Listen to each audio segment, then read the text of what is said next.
Howdy, folks. Welcome back to another episode of Log Talk with Pert Near Outdoors. This is your host, Billy, and first I'd like to apologize for being 24 hours or so late on the posting of the podcast this week. That is on me. I've been exercising the 24-hour rule, licking my wounds after the Bills lost yesterday. Tough loss, but damn proud of the team and proud of the season that we had. Best season I've ever witnessed. Obviously, the early 90s were the good years, but in my adult life, this was it. So I'm super excited with the direction the team's going.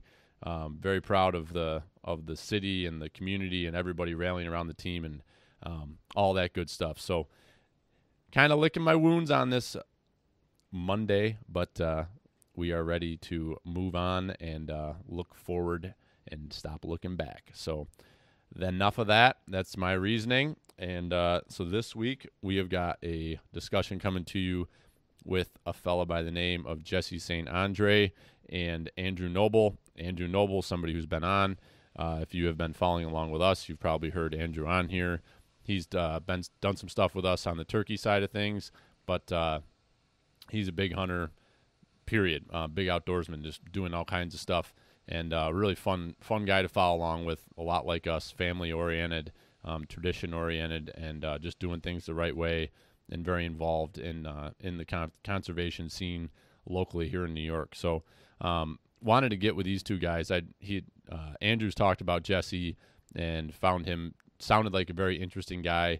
And then a couple weeks ago, I had connected with Andrew, and he told me about some projects that he and Jesse were actually working together on. And really thought it'd be valuable to get them on here to talk about that stuff and hear about what they're up to and some of the things that we have coming down the pipe that we need to all be thinking about and working on as hunters and anglers and outdoors people.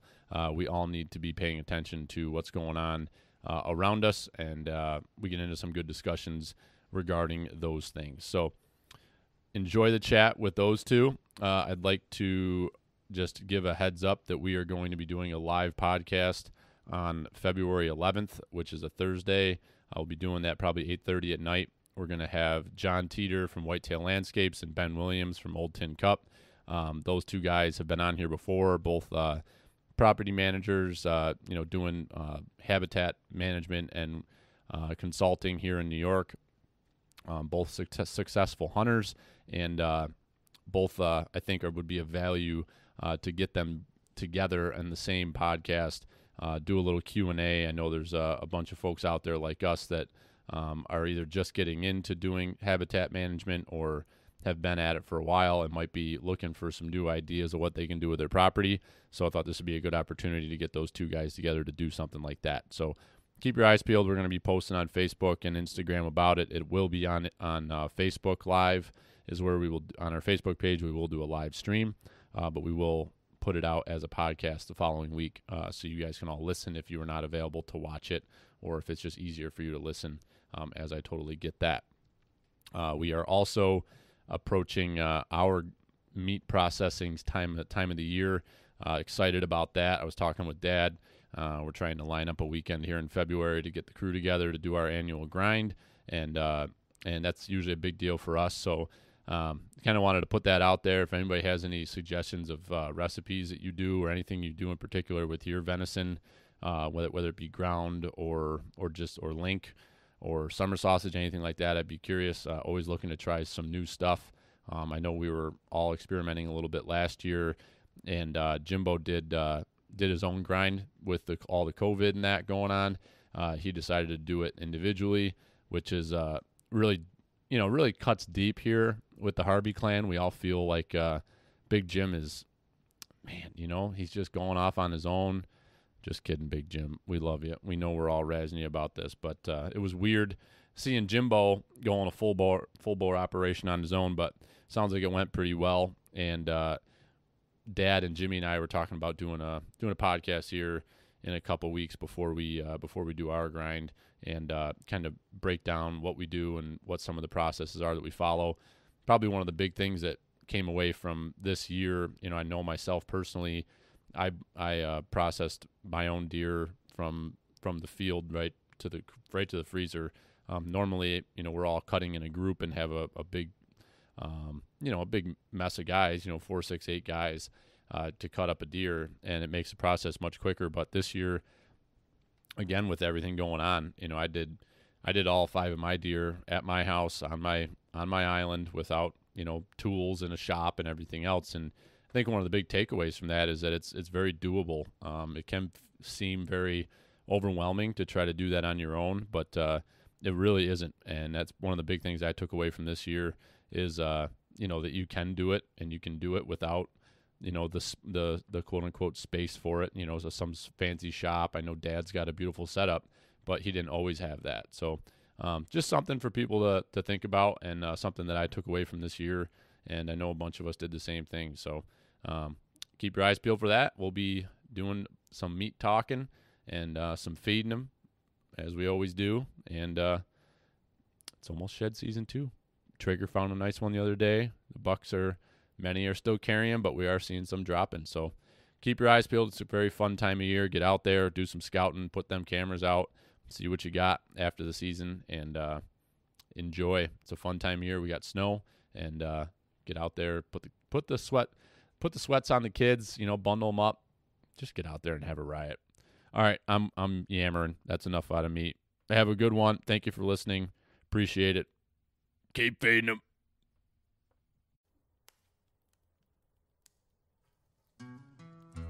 Hello. Yeah, that's your name. Squirrels got me. Big Jim. Yeah. Really, really, really, really cold and fun. Cold and fun. Cold and fun. That's good that you think of it, because that's what deer hunting typically is cold and fun.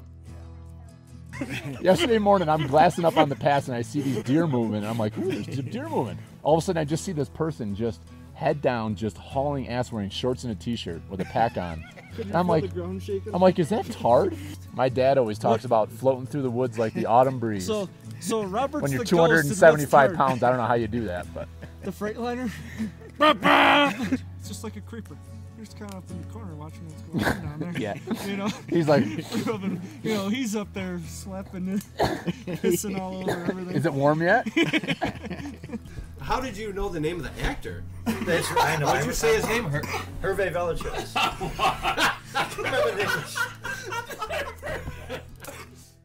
You know what pert near means. If you know what pert near means and you live in America, you're a redneck too. Welcome to the Log Talk Podcast, brought to you by Pert Near Outdoors.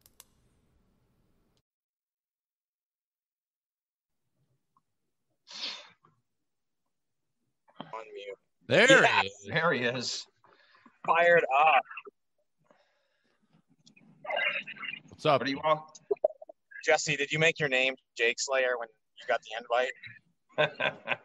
I should have. I'm a total Jake Slayer. We both said your name needed to be the Juicer, but you failed on that. And now he's lagging. So, man, he's really going to be a gem to have this podcast with. Now he's back.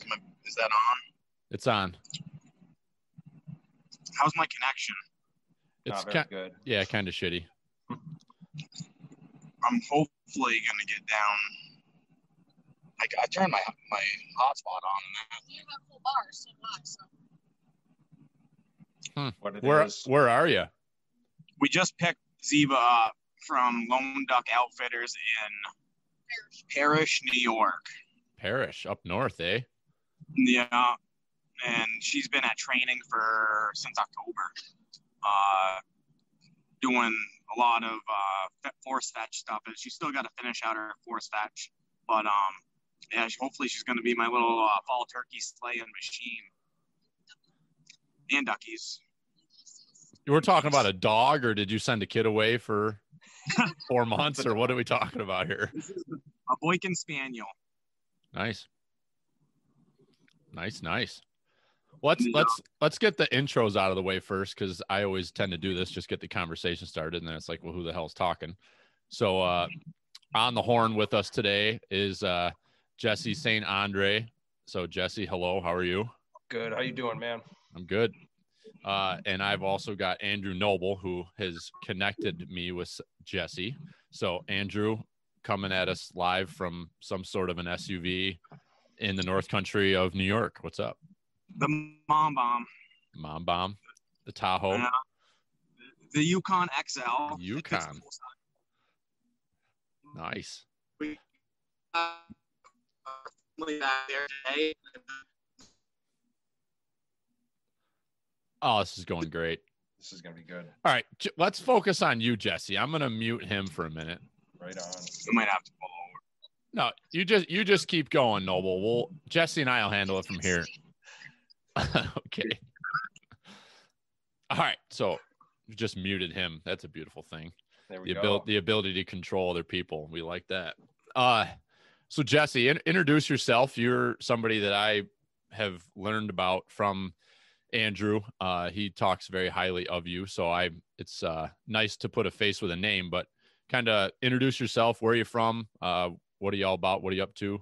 And we'll kind of take it from there. Yeah, so my name's Jesse, and I met Andrew several years ago through a turkey hunt film. But I grew up here in New England. I grew up in northern, Maine, central Maine. Found myself living in, of all places, Connecticut is what it is. But basically, just a full-time hunter, avid hunter, chase pretty much everything I can, do a lot of trapping, a lot of hunting. But my job outside, my full-time job, I work for the state of Massachusetts for the Division of Fish and Wildlife. So I worked there for several years. I run their hunter education program. And when we're not doing hunter education, because that's more or less a volunteer run program, I get to do a lot of cool biology stuff. And several years of film work, they just ended up putting a camera in my hand. So I get to do a lot of filming of basically everything we do at a wildlife agency, from climbing bald eagle nests to catching peregrine falcons. I've climbed in a fair number of bear dens, you name it, stock and fish, stock and pheasant, electrofishing. So I get to do some really cool stuff there, pretty blessed in that regards.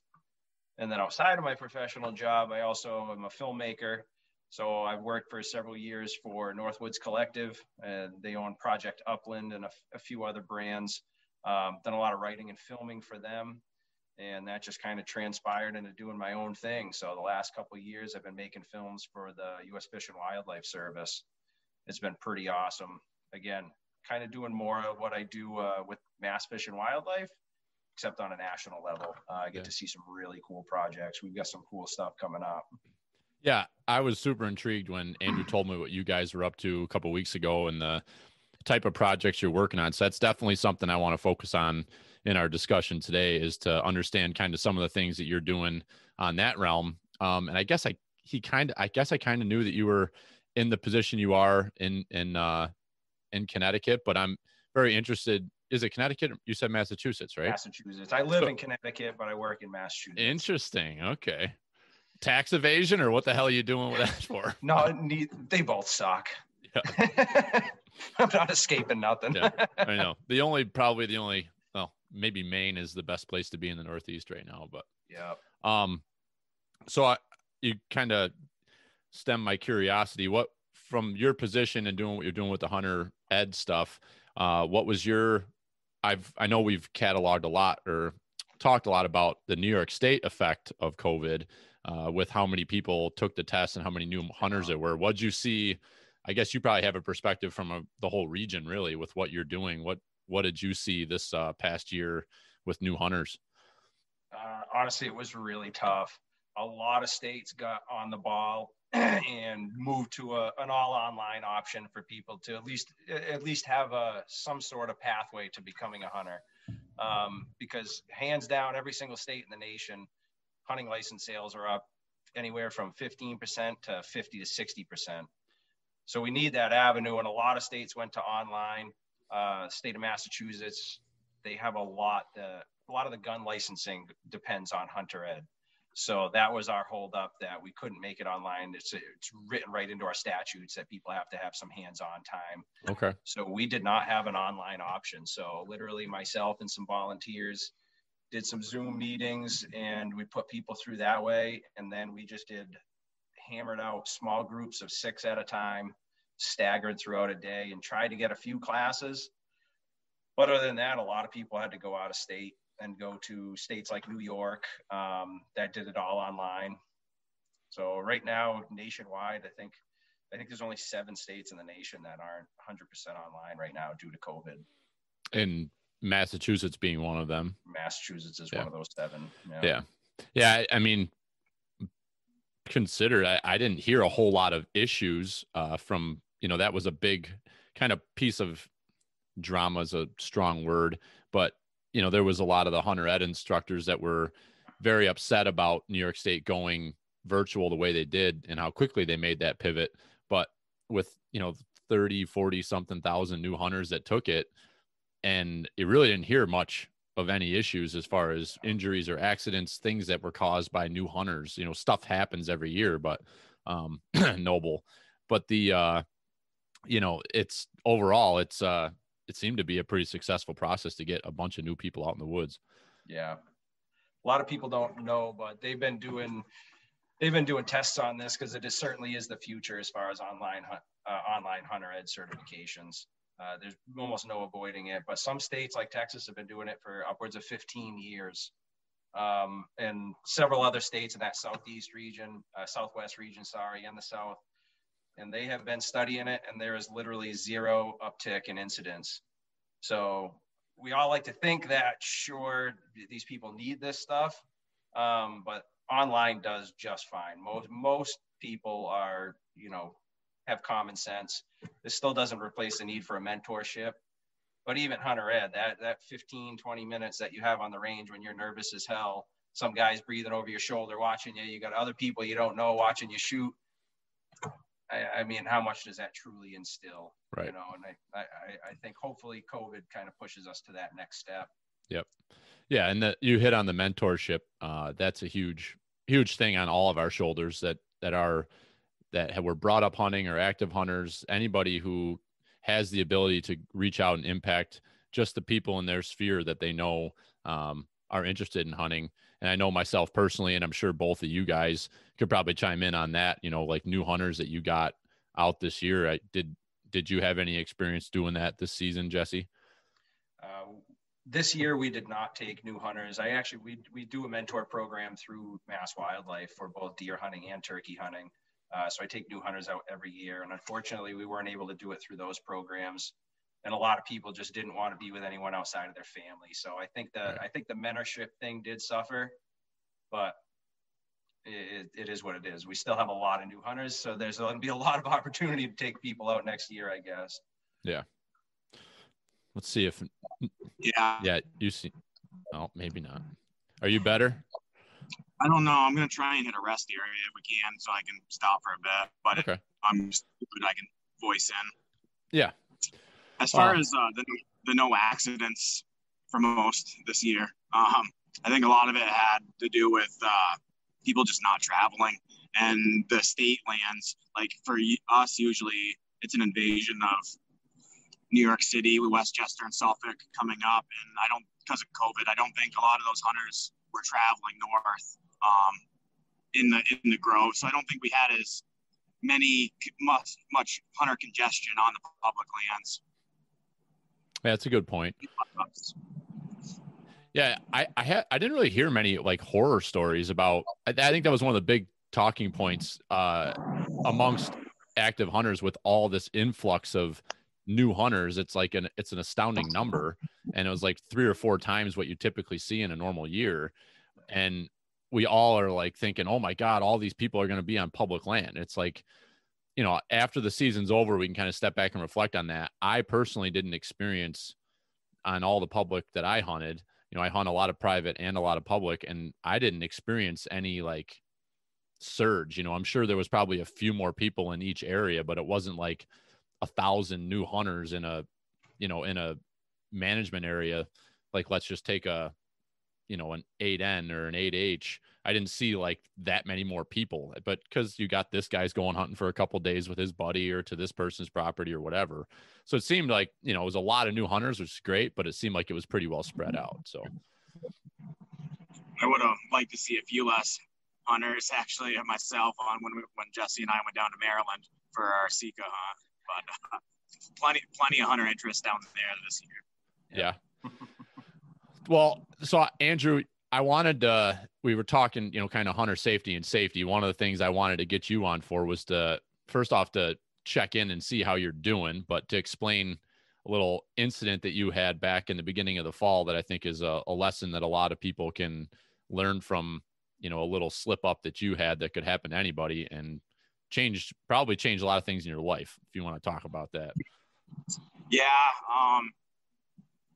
Bow hunting since I was 15 years old. And I've done a lot of what we would call unsafe climbing methods over the years, with screw-in steps to branches to all kinds of stuff to get up in the tree. And especially since becoming a father, those things kind of have not happened the last 5-6 years. I've been very safe, always tethered in. Really saddle hunting, I'm tethered in from the time I leave to the time I'm up. That's what I love about saddle hunting. It's super safe. And with my climber, I'm always in my hunter safety system all the way up. When we got back from the Maryland trip this year, my fiance had seen a good buck and needed me to move her stand or put a new stand up because she saw it from a ladder. And I said, what do you want me to hang? She said, a fixed stand. And I said, well, one of those 20-foot sticks, the continuous. She said, I don't like the way the standoffs are on those. I said, how about these 4 sections of these 3-foot, well, they're the Summit Rapid Rail system with a single strap. I haven't run them in a while. And I didn't grab my harness. I didn't grab my lineman's belt. I just grabbed the fixed stand and those 4 steps and went to try to win Fiance of the Year award, get her in on that buck. Because I just spent a week with Jesse chasing marsh ghosts, and I brought my 4-year-old, and we went to this pine tree, which had a bunch of grown-in tree steps in it from years back when I had it fixed in that stand. And I was 16 feet up, and I had hung my 3rd section, and I had given the tree the good bear hug and put my feet on there and jumped up and down, made sure it was good and rugged. And I got up and hung my 4th section, and I was reaching around the tree to bring the clasp around. And the 3rd section, obviously, I had not done a good enough job securing that clip, and it popped off the tree, and I fell 16 feet and landed right next to my 4- and 7-year-old, and my tibia was across the rapid rail and snapped it right in 2.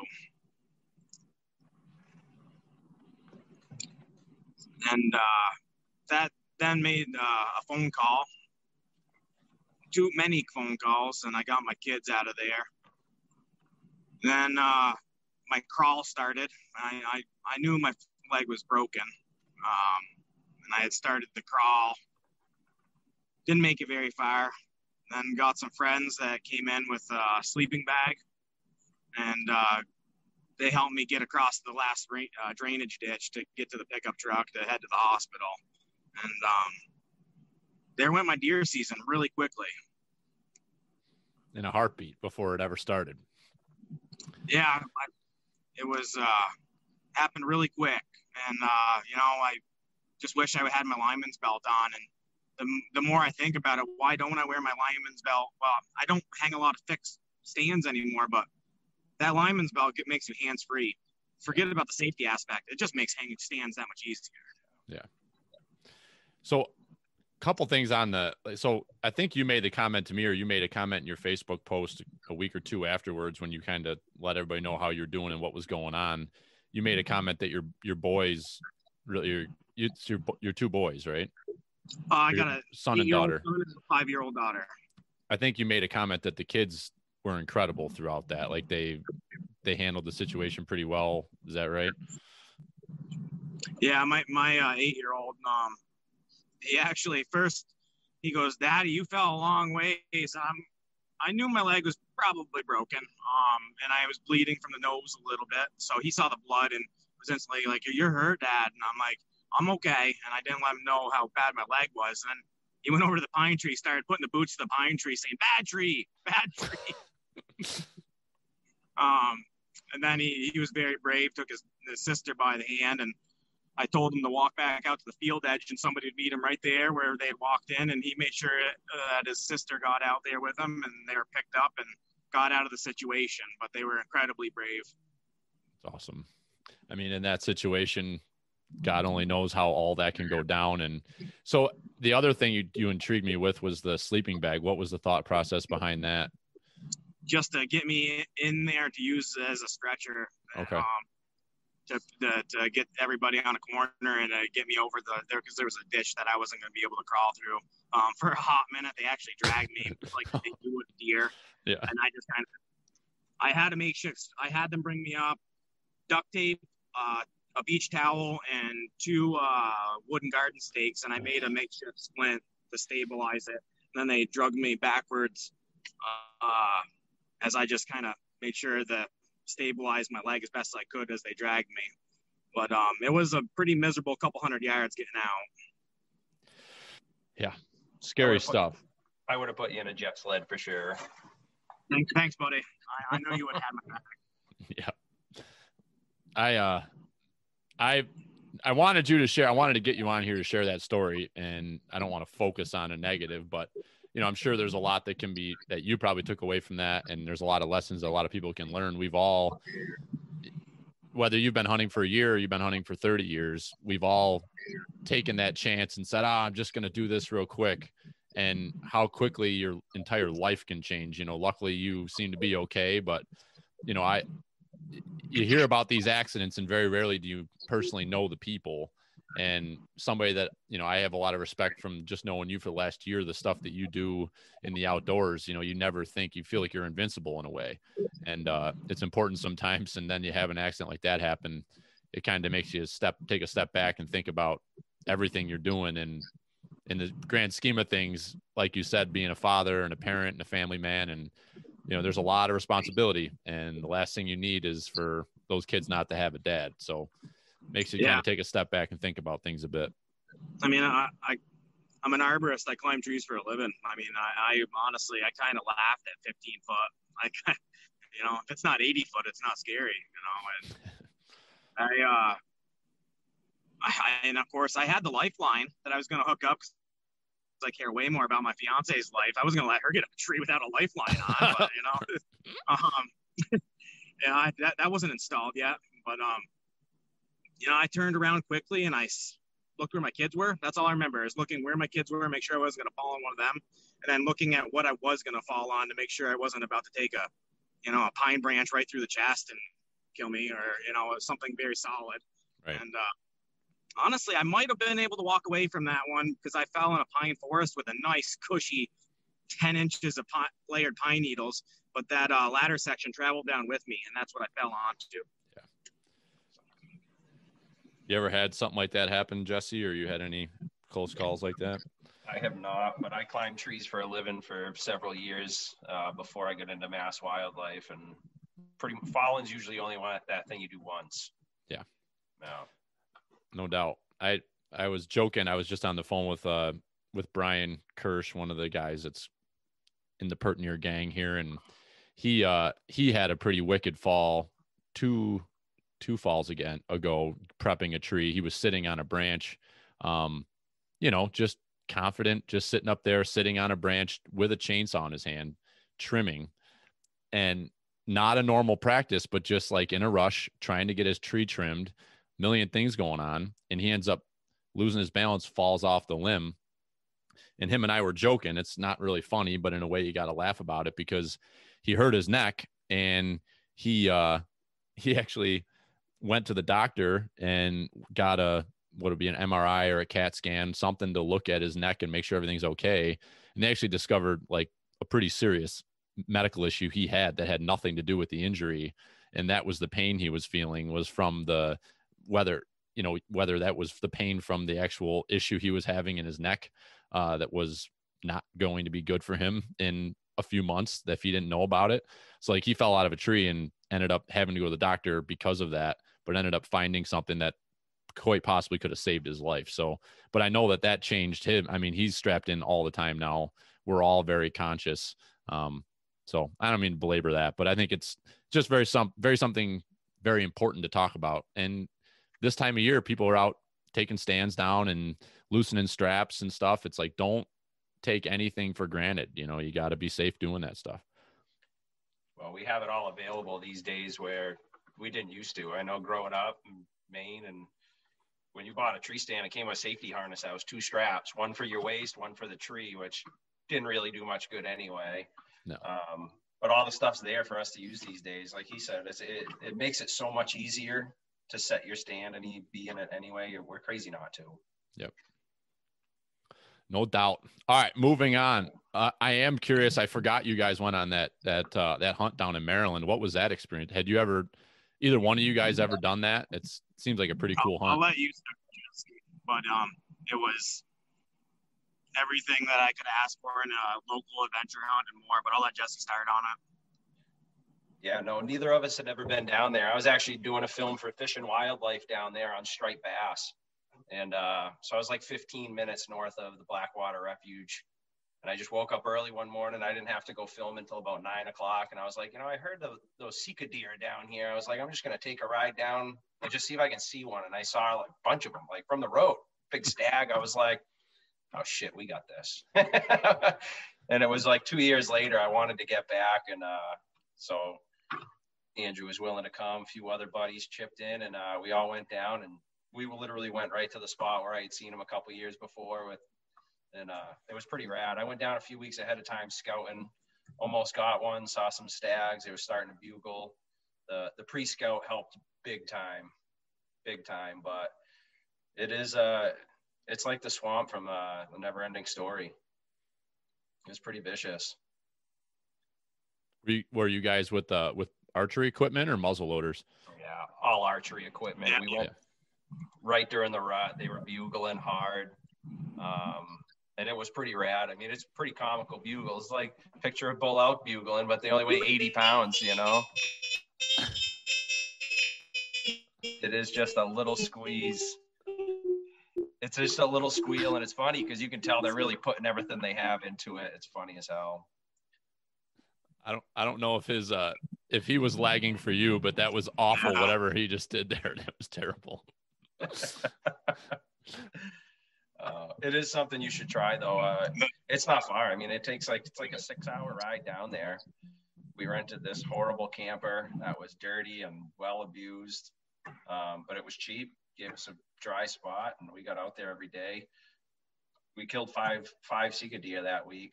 Did you really? That's awesome. We had a few misses as well, so it was pretty rad. I got to see Andrew shoot one. I actually had her come by me at about 35 yards, heading right for him, and I just kind of giggled to myself. I'm like, oh man, this thing is so screwed. I couldn't see him in the tree.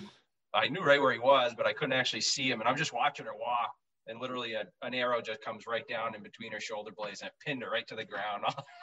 All I could see was the Luminox shaking. Wow. So how does that work tag wise for that? Do you have to, is it a point thing, or what's the bag limit? Well, how does that work? It's right over the counter. You get 3 tags for the Blackwater because that's National Wildlife Refuge. And if you want to hunt state property, that's over the counter, and you get 3 more tags. So it's basically 1 stag and 2 hinds. Nice. For Blackwater, and then state lands, 1 stag, 2 hinds. Okay. You'd be hard pressed to fill 6 tags, but 3 of them on a good spot, I don't think's out of the question. That's awesome. Yeah. What'd you guys do with the meat? Did you take care of it, process them right there? Or did you bring them home and take care of it back here? They were so small. I think Andrew's hind we put right on the table in the camper, the whole thing. They're that small, huh? Oh, yeah, it was that small. We set it right on the table in there, the whole body, and scun it and process the whole thing right there. Other than that, we'd hang them up on the gambrel off the back of the truck. Yeah. But that camper we rented had a little freezer, so we would just freeze it and freeze it solid, and then toss it in the Yeti under ice for the rest of the time. I brought the vacuum sealer, so you don't have to worry about water, and good to go. I'm gonna message Andrew and see if maybe Andrew, if you can hear me. Since your connection's kind of poor, if you want, try just calling in with your phone and not have video on. It might work better that way. Will do. Sound good? So let's get into what you guys have been working on and what some of the projects are you've been doing, Jesse. I think it's really cool what you guys are doing, and you're doing God's work in many ways. So I'm curious on your personal side of things, what you're doing with the video. I'm very interested in some of the projects you guys are doing. Yeah, no, we've been so a couple of years now working for Fish and Wildlife, and what they're doing is they basically want to stoke the fire a little bit with all of the manufacturers out there. So you always hear, hunters pay for conservation, hunting is conservation. So it is. That's how it's funded. Basically, your state Fish and Wildlife Agency, everyone in the nation, they're funded by hunting and fishing license sales, and that's what they pay for about 25% of what they do with, and they're reimbursed the other 75% through the Pittman Robertson Fund. So that's paid for by the excise tax on firearms, ammunition, and archery equipment. So when we say, hunters are paying for conservation, we're actually not. The manufacturers are. But yeah, in a roundabout way, I guess we are. So what we're doing with Fish and Wildlife is making these films to show the manufacturers. I mean, you got to think about like Smith & Wesson, Colt, Federal Ammunition. When you think about millions upon millions upon millions of dollars that they pay every single year in excise taxes, that's a huge chunk. It's 11% of what they make. I mean, that's pretty substantial. That's what they put into this. So we're basically making films with, here's where your money's going. Here's the boots on the ground work that is going into it. And here's the final outcome is, our public lands, our WMAs, fantastic waterfowl hunting, whether it's elk hunting, waterfowl, pretty much everything. So like last week we were in Arkansas and filming for a waterfowl film. So we started this film actually in New York, upstate New York, at Perch River WMA. And that's about 7,000 acres that was purchased with the excise taxes that the manufacturers paid, or hunters. So they bought that 7,000 acres. They put in control structures to be able to flood that 7,000 acres. And as far as the Northeast, it was some of the most impressive duck and waterfowl numbers that I've seen, period. And what's exceptional about that is that WMA is 7,000 acres. They don't let anyone on it unless you're hunting or trapping. That's it. So the public's not even allowed to walk on it. I think they open it to the public like 2 days a year. So that's a fantastic opportunity. And that's what the manufacturers want to see. They want to see, all right, here's our money going to directly benefit our constituency, right? The hunters and the anglers. So as part of that film, we also went down to Arkansas and we filmed in Stuttgart, Arkansas.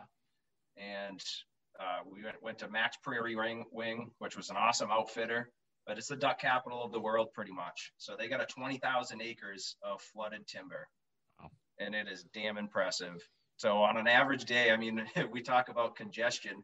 We went to some of the parking lots there and they were like, oh, it's pretty light today. There's not many guys out here. And there'd be like 50 trucks. Jesus. With boats. And that's just at every single launch. Yeah.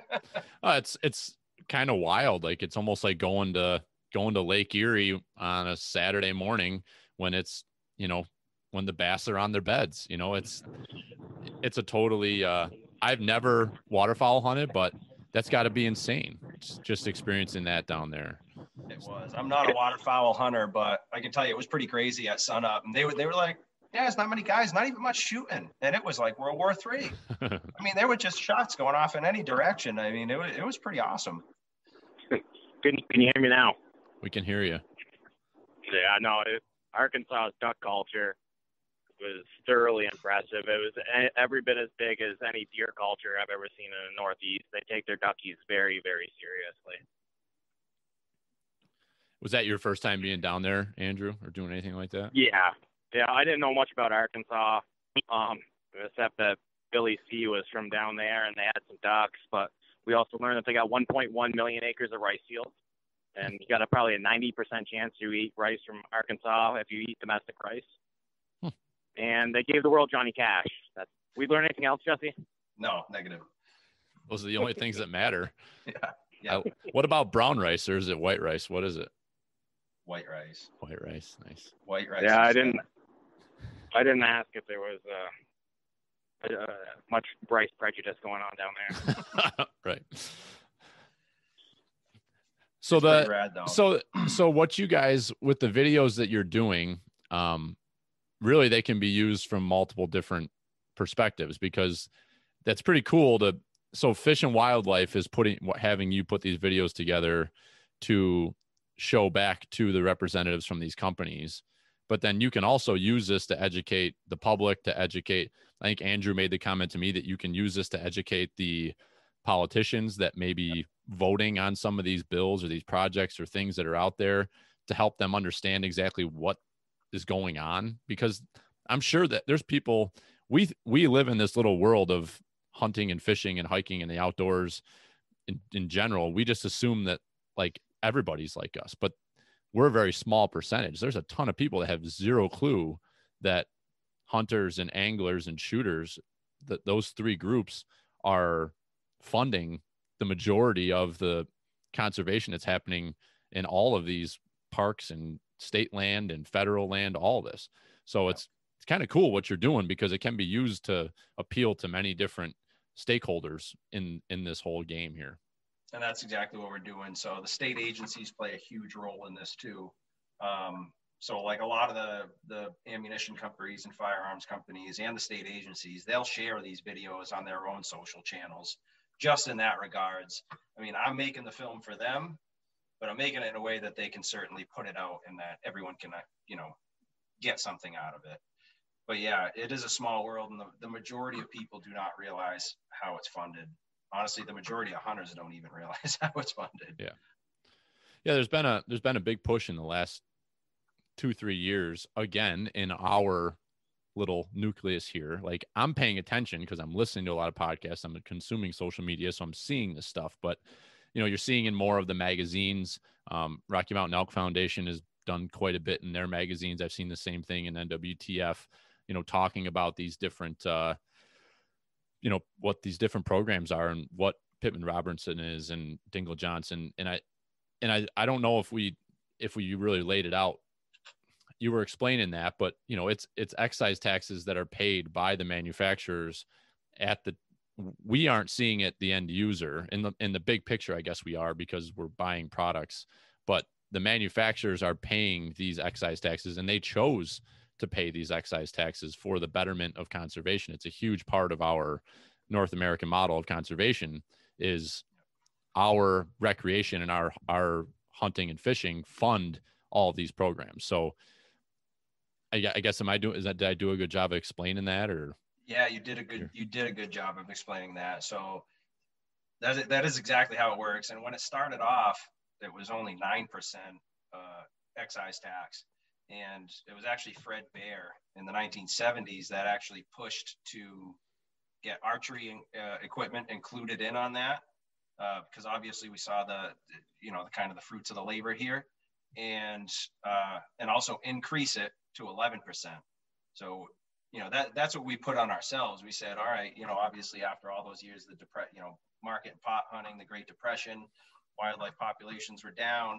It was the early 50s, they came up with this, and instantly wildlife started coming back. We started having more public lands, and the state started having money to actually put in to whatever species they had that the hunters needed and wanted and were an important resource. Mm-hmm. So we put that on ourselves, and the mechanism happens to be through the manufacturers, but they're all hunters, they're all shooters and anglers. So they understand, but it is important that we show them, all right, you're paying 11% of what they make goes towards this. So it's important that they know where, kind of where it goes and what's happening here. Yeah.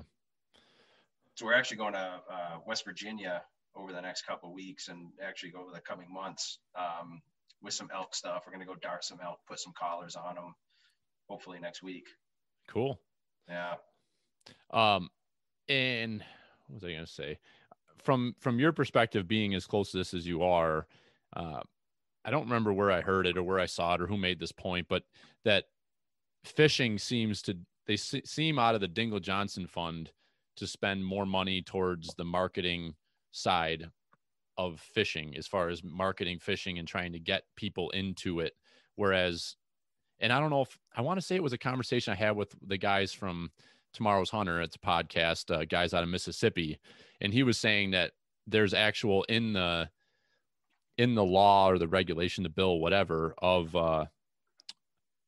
Dingle Johnson, a specific portion of the money is supposed to go into marketing and putting fishing out there. Yeah.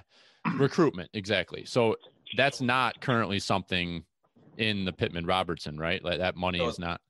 That did just pass. And it did. Was probably one of the big pieces of legislation that you saw. That was part of the updating the Pittman Robertson Act that I think just passed last session. Okay. So until now, they were not allowed to spend Pittman Robertson dollars on recruitment, which is marketing, right? Mm-hmm. We're trying to reach new audiences. But now they are. So hopefully we should see a lot more of that coming up. We're going to see a lot more of the states start to get really robust with their mentoring programs, learn to hunt programs, and even just shooting sports.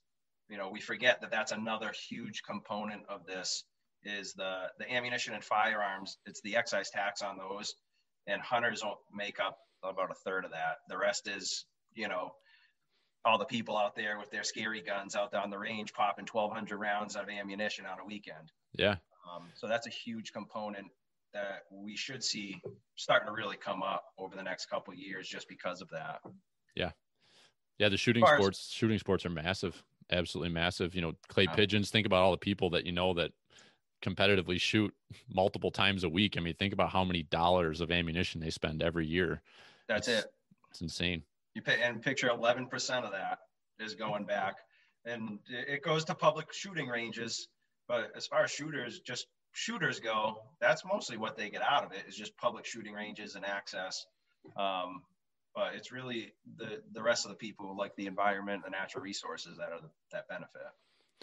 So that money. So explain that point, because I guess I want to understand. So that they take specific portions of money from certain things and put them towards certain programs? Oh yeah. Okay. Oh yeah. So state public shooting ranges is a huge part of that.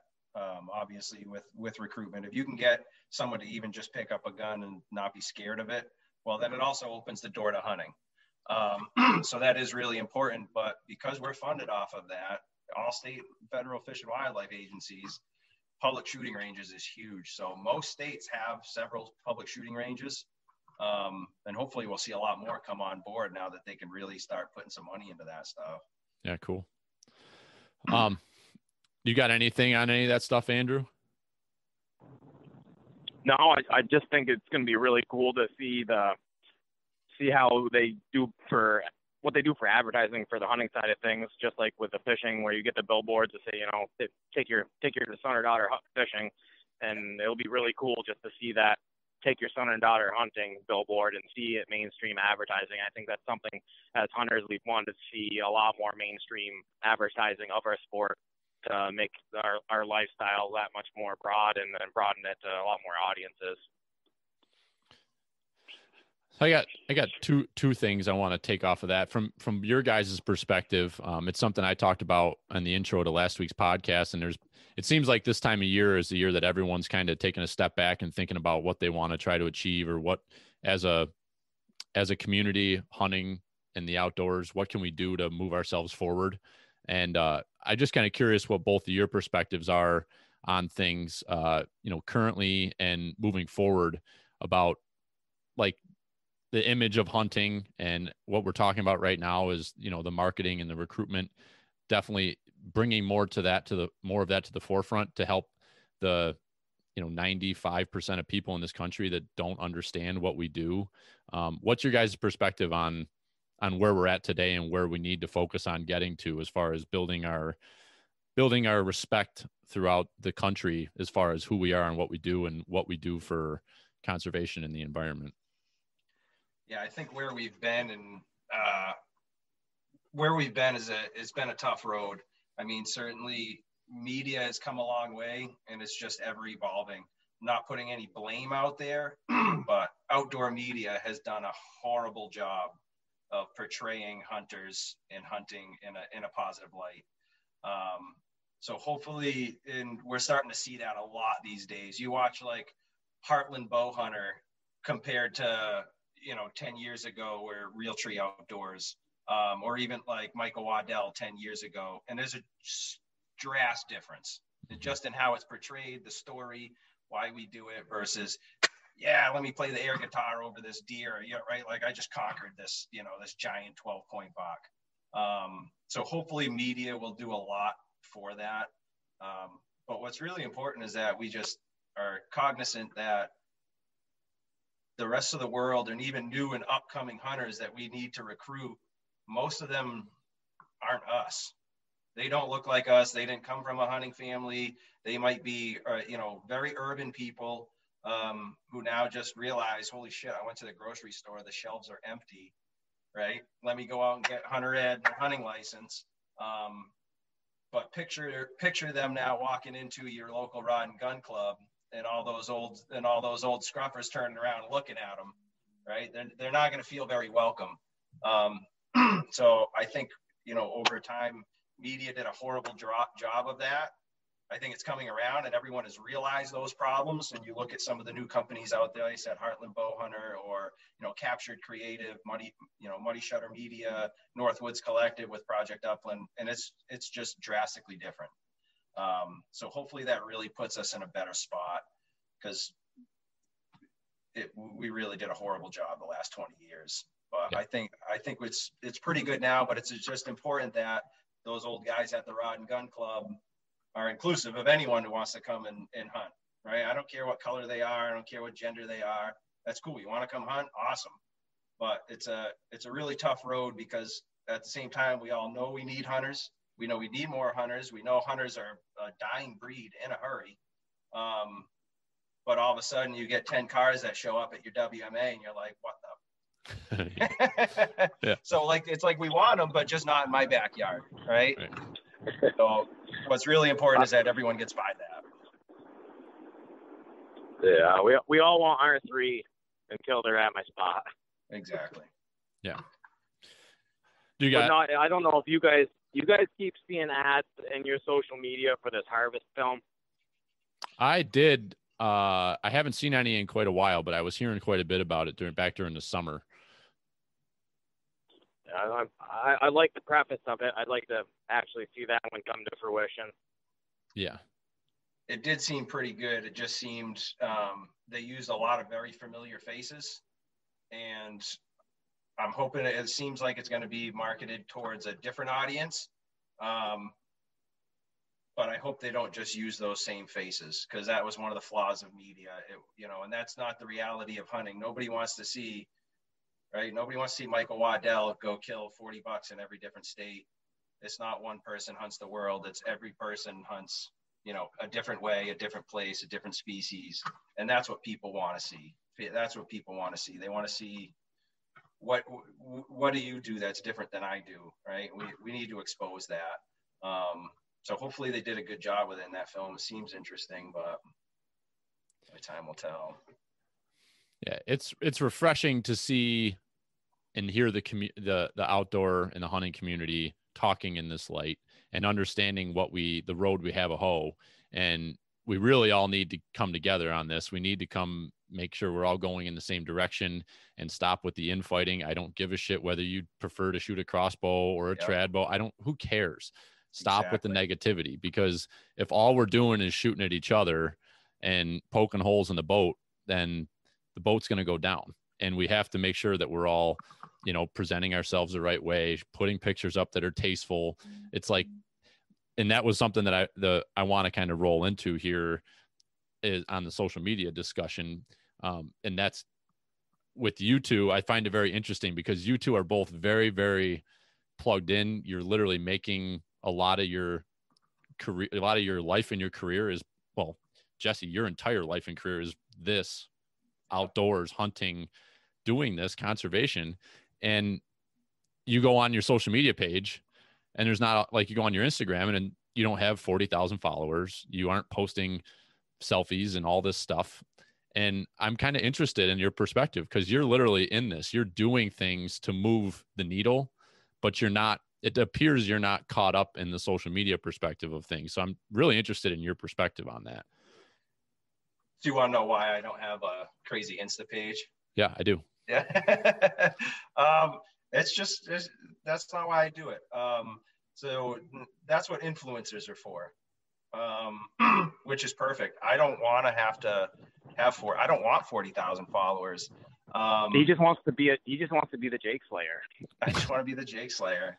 But honestly, I got my start into outdoor media was with a guy named Jay DeRosa, and he had published a book called Urban Deer Complex. And it was the first of its kind, best-selling deer hunting book in the nation. And I had met him through that, started doing filming, and ended up writing number 2 of that book. And honestly, as soon as people find out about you, next thing you know, I mean, the world's full of jealous hunters. And, you know, next thing I know, I had to take all my stickers off and put like a dog mom sticker on my truck, you know, or start taking a car because, you know, people just get jealous. This guy's killing deer. He must be doing it illegally. Or I just don't want people following me in that regards. But for me, I can make a much larger dent in that end goal. That is my goal. And I want to see, you know, I want to, you know, push the needle forward. But for me, I can do it in a much larger scale, doing it like this and putting it into film and putting it through, you know, Thompson Center and putting it through Fish and Wildlife. That's just the route that I took. For me, it's just more of our lifestyle. Like if you look at my Instagram, it's just everything outdoors, from playing with my kids to sometimes it's kills and, you know, dead animals. Sometimes it's just playing outdoors or cooking food, cooking wild game. My family hasn't bought meat at a supermarket in like 10 years. Awesome. But it's just the lifestyle rather than, hey, big buck killer, you know, big buck killer noble. For me, it's just, I don't want to be that big buck killer. It's just, this is my lifestyle. Yeah. You know, don't get me wrong. I like killing big bucks, but I just want to portray it as a lifestyle and not just individual parts that, you know, holding up a trophy. So I can do it really well doing it through this. And it's a good route, you know. Agreed. That's why I love Jesse is he's a proud member of the Spoon and Crockpot Club and the Killing Tomorrow's Trophies today. What does it take to be? What does it take to be a member of those organizations? Just really, we're about filling the freezer, and really, your selector meter has got to be a little bit on the low side. Yeah. What's your answer to that question, Andrew? Because you're a lot the same as Jesse. I don't know if your answer's, you know, you can't say what he said, so say something different. No, I mean, with my social media, I just like to see very tasteful pictures, and really, I can't stand the tongue out. I can't stand lots of blood. I can't stand the gut bag in the back of the photo. That's probably my biggest one. I'm like, oh, it's killing me, Smalls. I really just try to portray more of the food aspect as well. Just like with Slate getting a squirrel the other day and making sure that we showed that we ate that squirrel. And showing the whole process. I'm all about the process more so because honestly, that killing shot is very anticlimactic, and I do feel bad, the remorse of taking that animal's life, especially if it's a buck I got history with. Those are almost the real heartbreaks when you can no longer chase the animal that you spent so much time trying to figure out. But I like to make sure that every animal gets a proper send off on my social media if I do display it, or a proper send off just right to my freezer. It doesn't really much matter. I think a big part of it is kind of what I hit on earlier is just we want to portray it in a nice image. So you know, anyone that I'm friends with or followers, a vast majority of them aren't hunters. But they can look at a page when it's part of your lifestyle and appreciate it and accept it, right? Whether it's for them or not. And that's a big part of it, because when you put, you know, literally with your, you know, the hero shot, that is just, it's just distasteful to, well, a lot of hunters, but almost all non-hunters. Mm-hmm. It's just distasteful. So I just try not to put that stuff. Yeah. Yeah. Just being conscious of what you're putting out there. And I think 2020 was the year of apparently being naked or laying down and taking a selfie with your kill. And I just don't even, I mean, it's just disgusting, and it made my blood boil. I know it bothers everybody that I associate myself with. It's just like, and I think what I've stepped back and looked at is it's people don't understand this discussion that the three of us are having right now.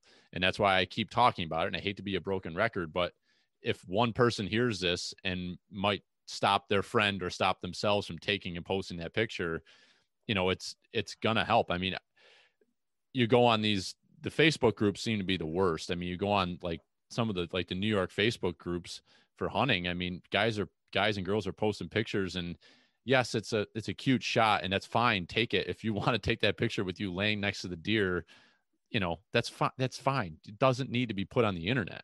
Yeah. And in this day, I mean, it's insane. I was on the New York, sharing our last week's podcast, sharing that post on the Facebook page, the New York Hunters Only or whatever, this morning. And there's all these posts, these people posting about Facebook, you know, banning posts and taking things down, saying it doesn't meet the group, you know, the group, whatever, the agreement or whatever.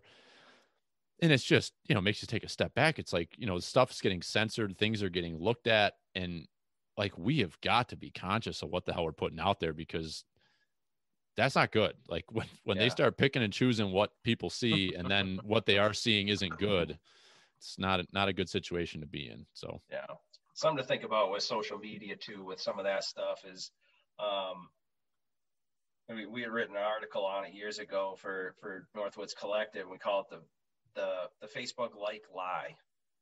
So you can have someone with 40,000 followers on Instagram, or, you know, 50, 60,000 followers on Facebook, but they post something, and they might post something like that. And all right, they got 50,000 followers and they got 20 likes. That's a pretty friggin' small percentage that even of your followers that liked it.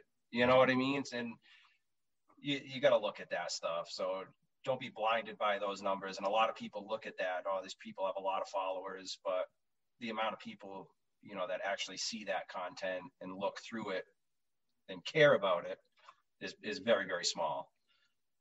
So if you notice that, pay attention to that in the future on social media, on some of that stuff. You might see those big names, but when they post some of that distasteful stuff, it just doesn't even get the,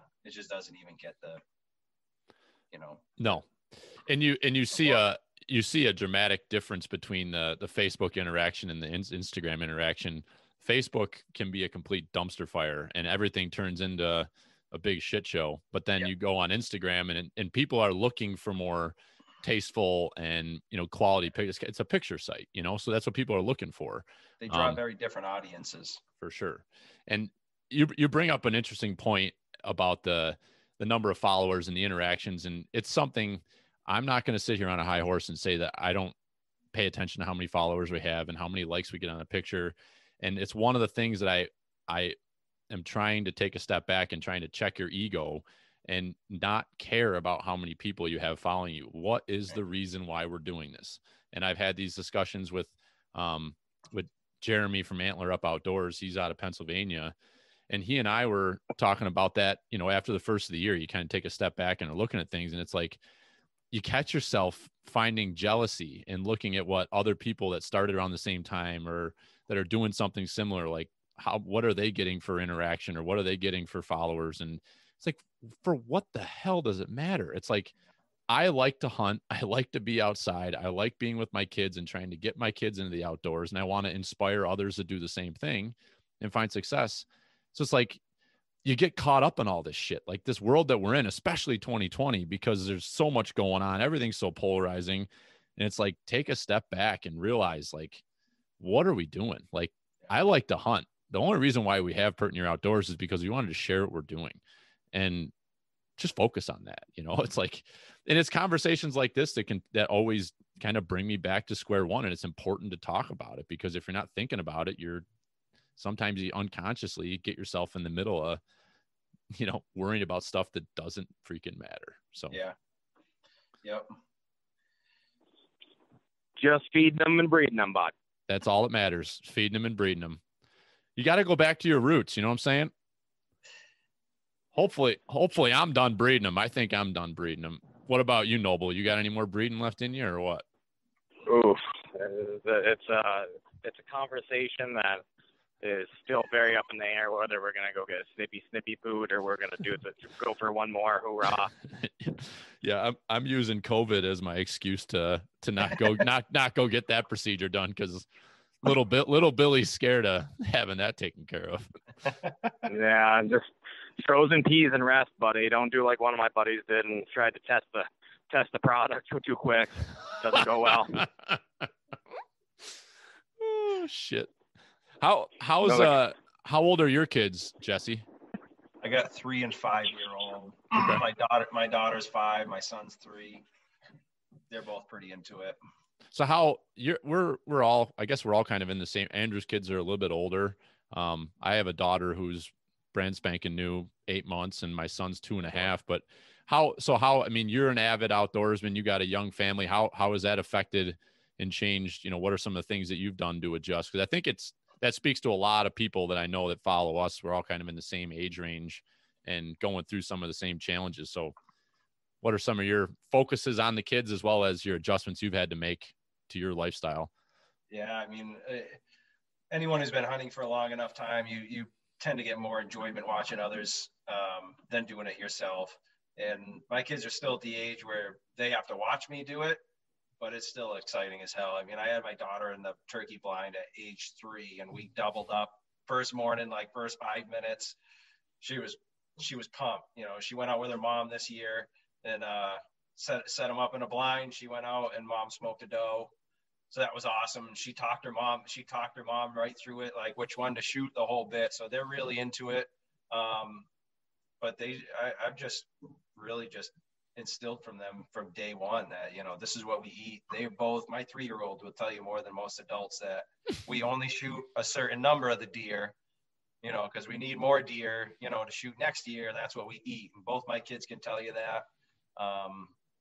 That we just spend time outdoors. I mean, I build it right up. We get them all excited and take them out roosting turkeys. Just drive the back row is fine. You guys don't have to. I mean, mom would kill me, but I just let them get out of their car seats, both stand on the front seat, give one a crow call, one an owl call. I just put the window down right from the road. I'm like, haul on them, kids, and off they go. The turkeys hammer, and all right, guys, we're gonna go and kill them tomorrow morning. They get all excited about it. It's just awesome. But mom and I where we were both avid hunters. Now we rarely get to hunt together. So more or less, I think I only hunted 3 evening stands this entire year for whitetail.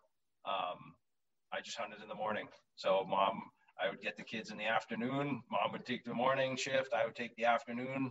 And that's pretty much all we had to do for adjustment, though. Yeah. And buy a lot of small size camo. That's great. What are you buying for your kids? Where are you getting the stuff? What are the brands? I literally take any hand-me-downs we can get, and I just put on camo that fits them, and then I put like just anything that's warm. Most of the time they're wearing like one of our coats that's dragging on the ground. You know what I mean? Yeah, just wrap them up in it. Yeah, you just bundle them and put that over them, as a cloak. That's fantastic. But warm boots is a big thing for little kids, though. They just don't make warm boots for, I don't know, anyone with a foot that big, Right.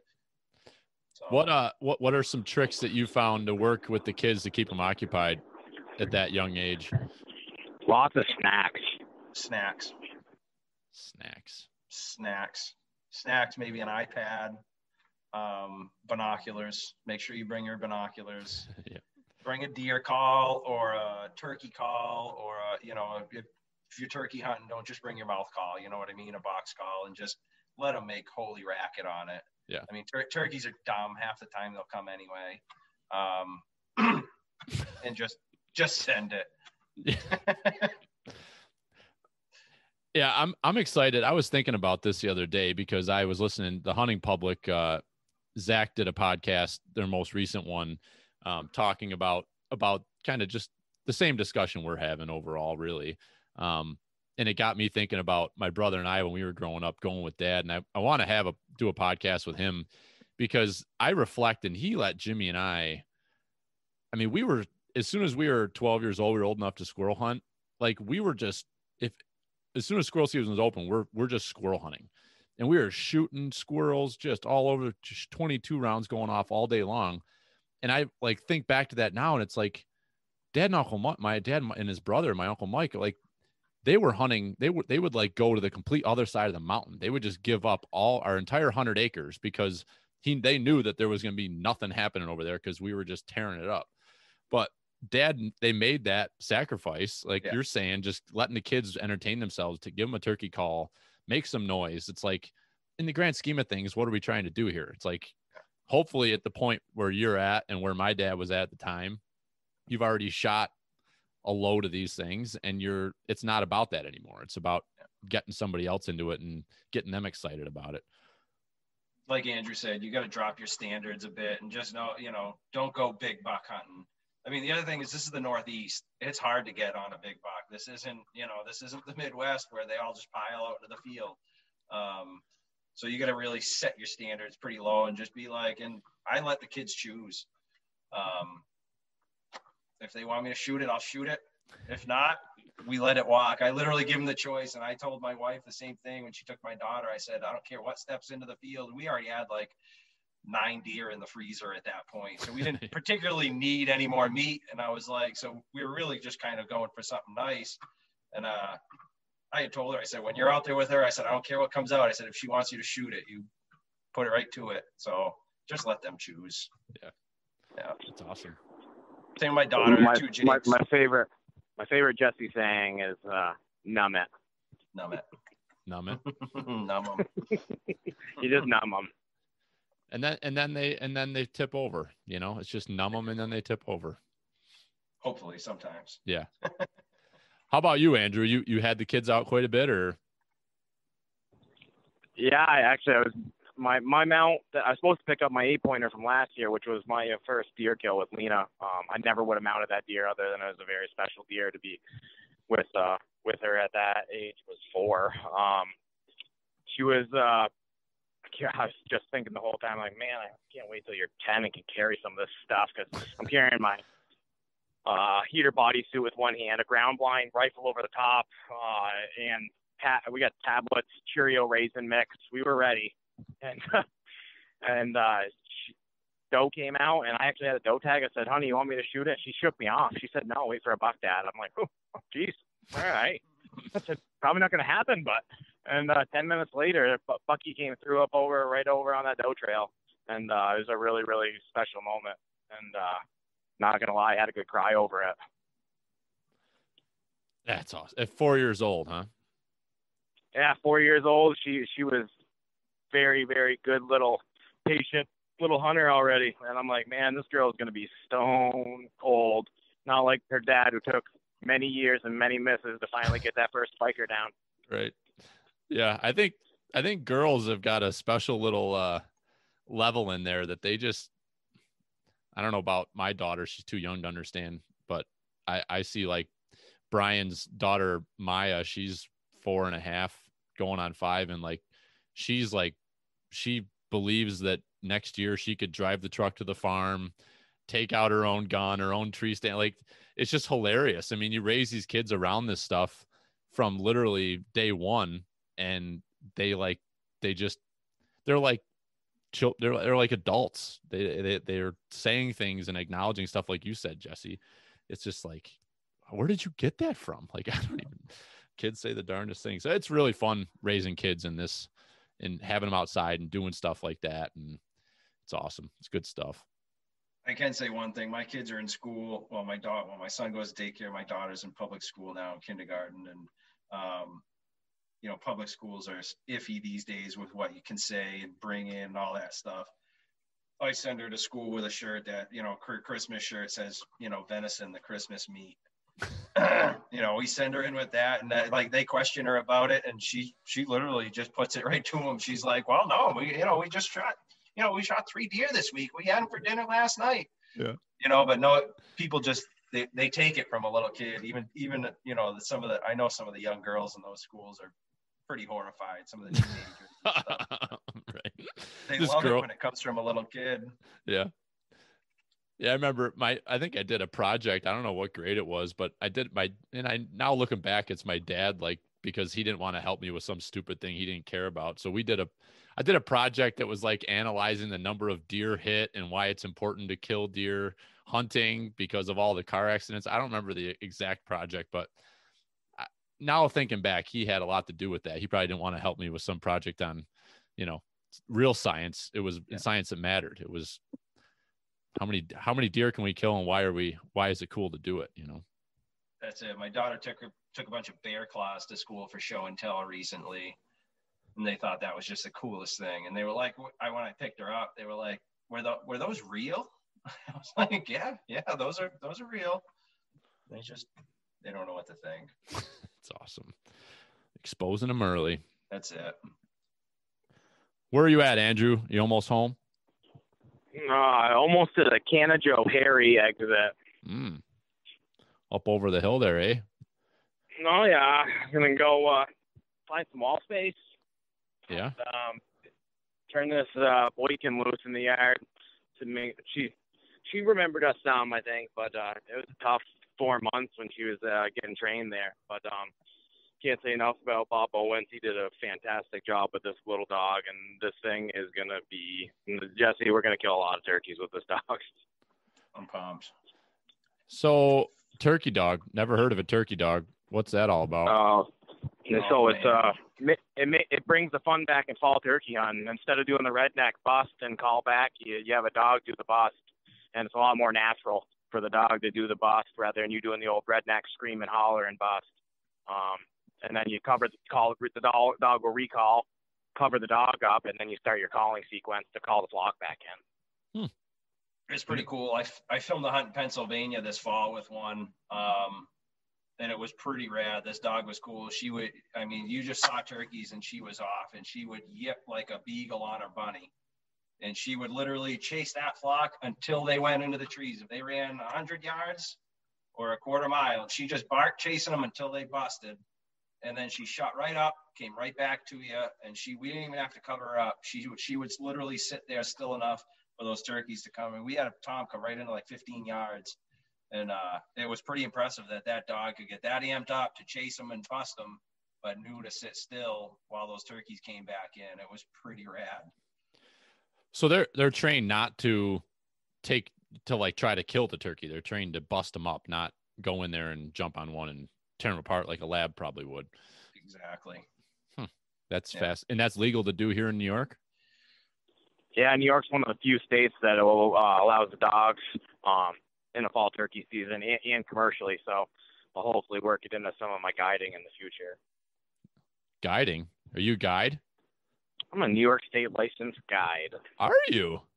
If you ever want to shoot a small buck or a doe, you can come to see me in Schoharie County. But primarily, I just do turkey on spot. Yeah. How long you been? I guess I didn't know that about you. How long you been certified and doing that stuff? 2 years. I got my guide's license the first year because I was donating a hunt every year to Nashville Convention. And the first year went really well, and then I did a commitment to do it for 20 years worth of hunts for my membership giving, and the guys had so much fun that they actually picked my hunt out of a pick of the flock over a lot of other things that I would have thought would have been way more fun than hunting turkeys with me in New York State. So I was pretty honored, and honestly, it's just another way for me to meet some really cool guys from across the country. And I got to go kill a bird in Colorado with the guy that came out to New York that paid for my hunt through the donation. So it's just I'm really not doing it a lot for the money as I am for connections and friendships and just love of the outdoors. That's cool. I love it. What's the name of your guide service? It's actually undetermined. I put a Facebook thing out there saying I'd give a free hunt to anybody that came up with a name, and I didn't get any real good winners. I've been so I'm still up. If anybody is out there, you want to come up with some names, I'm looking for a really solid one. But Jake Slayer Outdoors, I don't know. Jake on a string. Jake on yeah. We'll I don't want to just say what's on my mind because then it would lose its value. So got to keep that in the bank. I don't want to give it up. That's cool. Snoods are us. Snoods are us. Snoods are us. I think that's a great one. But no, it's been a really, really. I didn't realize really the whole process to getting your New York State guide's license, and it was going to your regional office, taking a test, and paying for the license to give you a nice little a card, laminated card, and a pin to put on your back tag. They have to carry when you're doing it. But this year I am going to do some hunts. So if anybody is out there, I'm probably going to book one or two more. Cool. So people can just message you on Facebook or Instagram. Find Sure. you. Yep. Sure thing. I'll once I get the name, I'll make an official page or something. I think that's a great idea. That's something I'll tell you. I was poking around the kid that I had on the podcast a few weeks ago that he's got his guide license up in the Adirondacks, and I'm really intrigued in that, Wes LeBar was his name, LeBar Guide Service. And, I've really taken enjoyment to just getting out and scouting and helping find, good areas to put people on. And I've got a couple buddies that I've done it with, and it's like really rewarding. So, almost kind of makes me want to think about getting my guide's license, just so if I had the opportunity or the time at some point to do that, it'd be kind of cool to be able to do it. So it's neat to hear, like yourself, you did it, you're set up with that, and it's not like some unbearable task to go do, or don't have a ton of hoops to jump through. No, the overall guide's license was pretty straightforward. Like what side of the tree does the moss grow on? Basic stuff. I personally had learned in scouts. Oh, there's some whitetails right there. Didn't miss them, Jesse. But no, then I took a boat. I got the boating certification and did the small vessels, and then the hunting portion. And just in case I wanted to do a cast and blast or something in the future. But no, it's very, very. I encourage anybody that wants to do it, just do it. I get so much reward out of my mentorship. And sometimes I struggle to find mentors. So honestly, it was just another avenue for me to try to get people out, because honestly, nothing gets me more amped up than the anticipation of that gun going off of the turkey in front of me. Just waiting to, when's that shot going to go off? That's my drug. It's that anticipation. It's way more thrill than myself pulling the trigger could ever be. I couldn't agree more with that statement. I can't wait for turkey season. I'm pretty damn excited. You travel quite a bit, Jesse, around the Northeast. Do you get out of other areas of the country, or what? Yeah, I'll go at pretty much anywhere. I think Andrew and I are going to hit, where are we going? Maryland, West Virginia, possibly Virginia. And then Andrew needs a Rhode Island bird, and that's right next door to me, so I'll take him over there. Yeah, I'm definitely going to hit Maryland because we already got the licenses from the Sika hunt. West Virginia, we got ground. Virginia is just kind of like a maybe. But yeah, then he's going to help me round out New England with Rhode Island this year. So I'll get Rhode Island done, and then I'll have a good portion of my mid-Atlantic states done too. So, but Jesse, actually, I got with him, and he helped me get Connecticut, my Connecticut bird. But I didn't just get a Connecticut bird. I should have had 4 birds that morning. I ended up with 3. In one morning?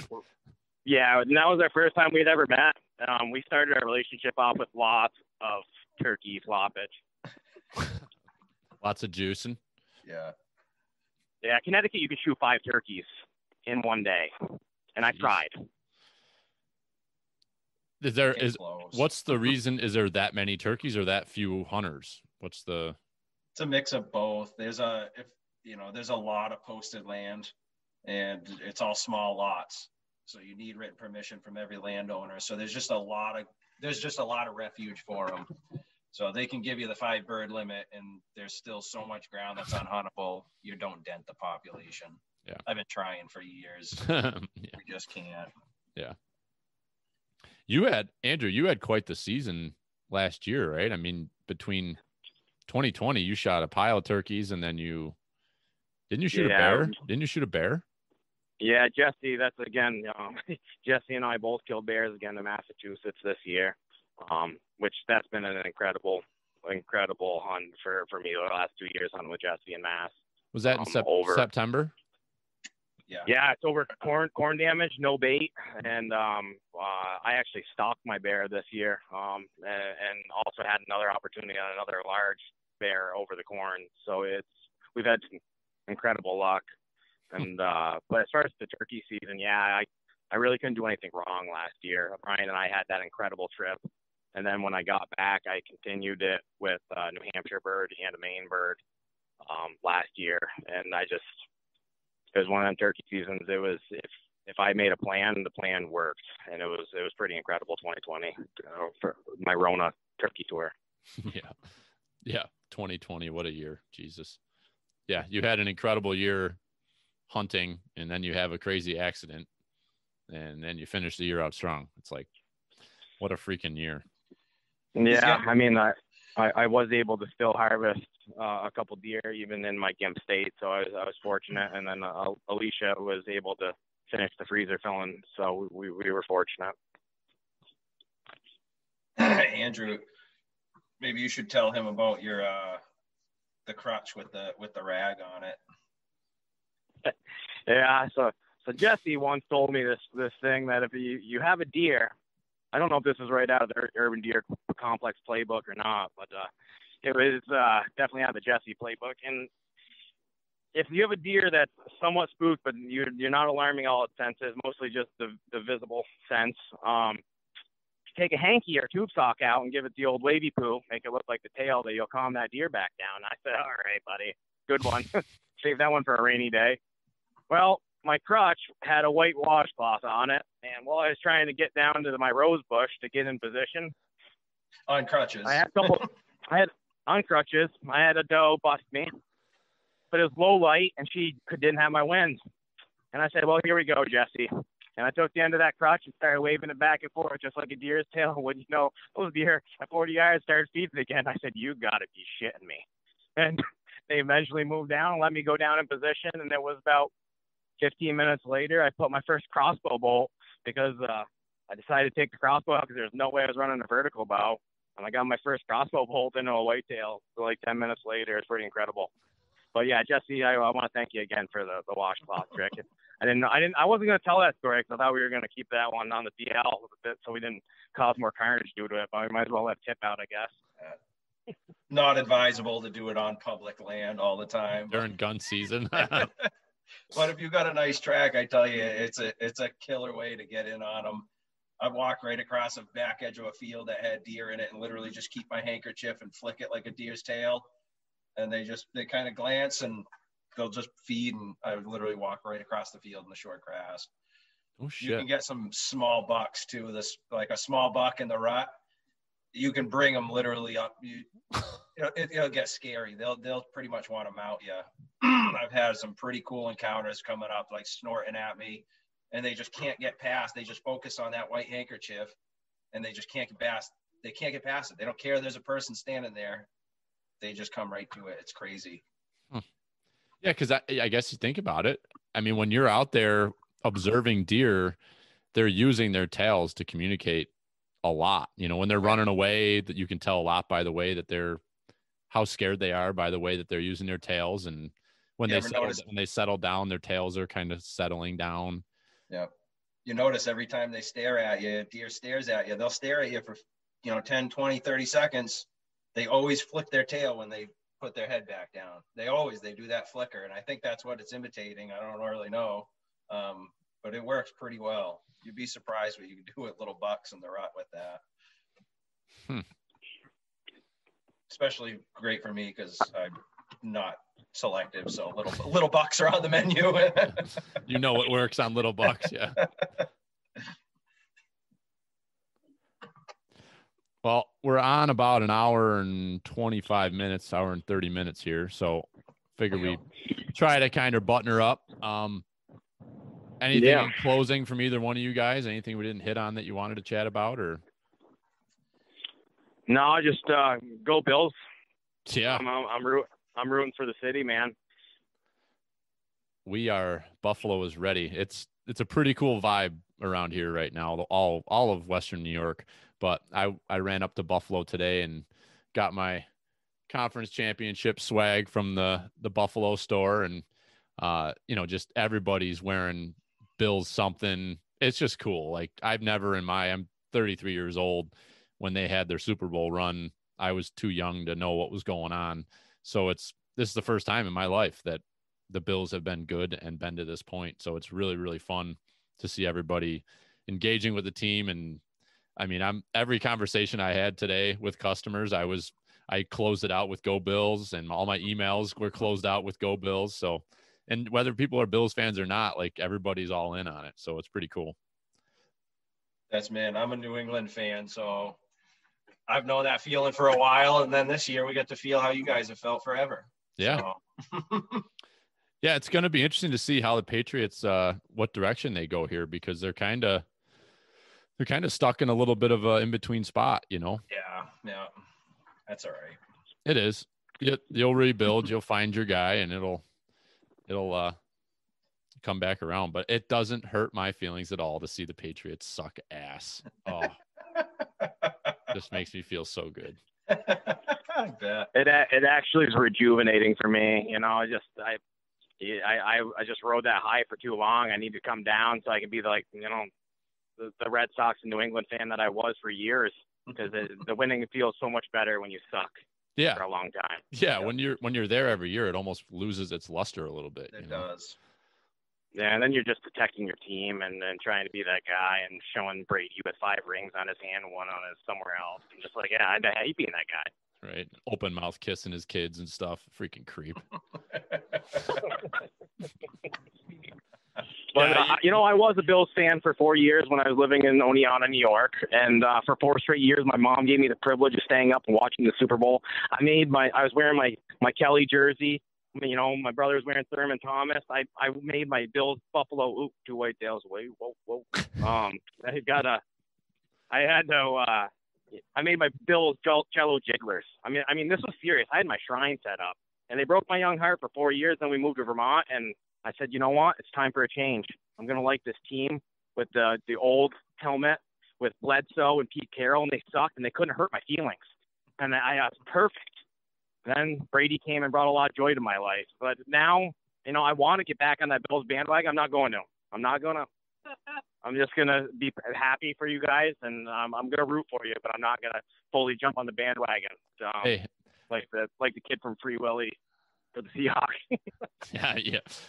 Our wagon has open seats, so if they win, when they win on Sunday and they're in Super Bowl, jump on. It's going to be a fun ride. Yep. Sounds good. I'm going to get the Labatt's ready. There you go. Jesse, on your front, you want to give a quick plug to your books again, or your book that any of your writing, any of your work you do, and I'm interested, is any of the video content that you're putting together, is it available to see anywhere, or? Yeah, it's all through Fish and Wildlife. You'll see it with whatever state agencies we work with, which is all different. The next one coming up is West Virginia. We're doing a full film on the restoration of elk in West Virginia. So all the way from bringing them from Arizona to hopefully having a hunting season in West Virginia for elk.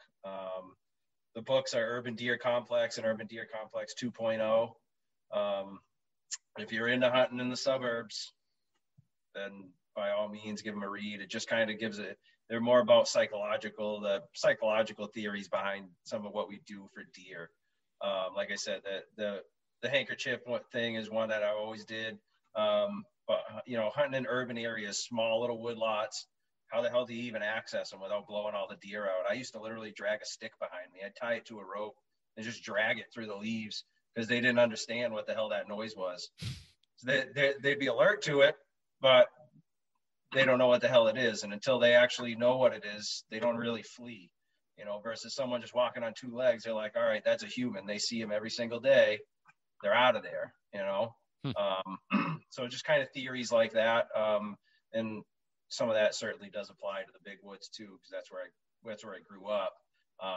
We used to start the chainsaw. I would go to a logging operation, start the chainsaw, let it run for 30 minutes, shut it off, and the deer would come piling in thinking there's fresh tops on the ground from the trees. So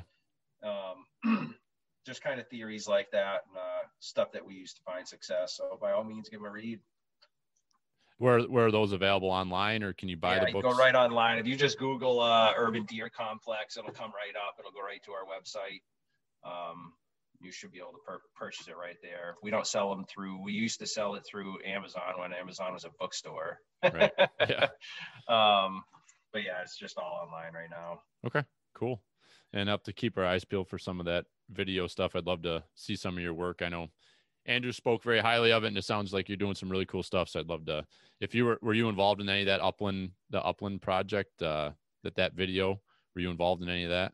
Yeah. I've done a lot of filming for Project Upland. I was with them since before it was Project Upland, when we were just Urban Deer Complex, and we had another brand called Hunter Green. So I've been doing that for a long time, and that's actually how I met Andrew, was through a film for Morning Thunder, which was another one of our brands for turkey hunting. Yeah, I'll put a link to that because that was an awesome video. I love that. I'll put a link for that in the show notes here too. Yeah. We filmed all that right around Andrew's house right there, that whole film. So it's some pretty good territory and some great hunting. So by all means, if you want a good turkey hunt, Andrew in that area he's in is certainly where it's at in New York for me anyway. Andrew, guide you on a couple Jake birds, couple tall feathers. Yeah, I like Jakes. Well, the last thing I have, because I need to know, because I've sat here for an hour and a half wondering what you got going on behind you. So is that a licking branch so you and your wife can communicate in the house? What's going on there? Yeah. I piss on the floor and I make my scrape every day when I come by this shit. This is my office door, is this tree. This is what keeps the kids out from the rest of the house. It's awesome. Yeah, it's all open, but it's my licking branch. I got scrape. I piss right there. Nice. All right. Well, you stay safe. Don't breed too much. And Andrew, thank you for connecting us. I appreciate it. And safe travels, my friend. Thank you. Yeah, take care, brother. Yeah, see you guys. See ya. Nice meeting you, Jesse. Yeah, you too. All right, see ya. No laws with White Claws, brother. That's right. Feed them. Go Bills. Feeding them.